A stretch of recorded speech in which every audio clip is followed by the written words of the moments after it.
ওই মক্তবে যাওয়া শুরু করেছো নাকি? আমি তো আমার ছেলেকে রোজ সকালে বলি, বল্টু চল ওই মাঠে চল, পটলের ফুল সবাছি হবে। সে কথা তো কানেই নাই না ওই মক্তবে যাওয়া চাই। আর পরিবার কি বলি, ওর মা হলো জাতিসংঘ রাষ্ট্রের গোড়া। কথা হলো ছেলে মেয়েদের মক্তবে না পাঠালে নাকি মানুষের মতো মানুষ হয় না। মুসলমান থাকবে কিনা সন্দেহ।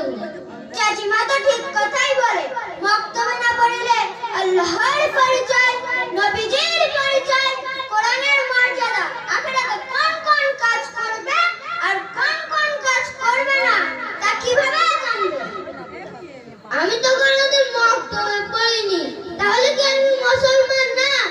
আর গরুর গোশত সবসময় নাকি চলি, সপ্তাহে একদিন একটা গরু ফেলি। তাছাড়াও মুসলমান ঘরে জন্মগ্রহণ করি, এমনিতেও মুসলমান হয়ে গেছি। আর কুরবানির সময় সব থেকে বড় গরু জবাই করি। গ্রামের লোকে ফেল করে দেখে আর বলে, হাবিবুর চাচার গরুর মতো গরু না হলে কুরবানি হয়? চাচা আপনি যা বলছেন তা আমি বলি কি, মনে ব্যথা লাগলে ক্ষমা করে দিবেন, ও কিছু মনে করবেন না।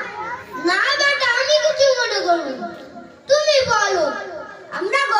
আমরা মুসলমান ঘরে জন্মগ্রহণ করেছি, আর এই না মুসলমানরা যদি গভীরভাবে চিন্তা ভাবনা করে তাহলে বোঝা যাবে আমরা জন্মের মাধ্যমে বংশ লাভ করেছি, আমরা জন্মের মাধ্যমে মর্যাদা লাভ করেছি, আমরা জন্মের মাধ্যমে ধর্ম লাভ করতে পারছি না। তাই যদি পারতাম তাহলে নূহ আলাইহিস সালামের বেটা কেনান কখনো কাফের হতো না, আর সামনের বিবি আসিয়া কখনো ঈমানদার হতো না। আচ্ছা, তাহলে তুমি বলতেই চাইছো আমি মুসলমান না? চাচা ভুল বুঝবেন না, মুসলমানের ভেতরে নাম থাকলে মুসলমান হওয়া যায় না।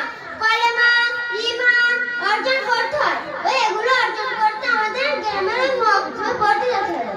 ও আপনার ছেলে তো তাই করে। চাচিমা মক্তবে যাবে উৎসাহ দেয়। আমার তো মনে হয় চাচিমার মতো মহিলা প্রত্যেক ঘরে ঘরে হওয়া দরকার।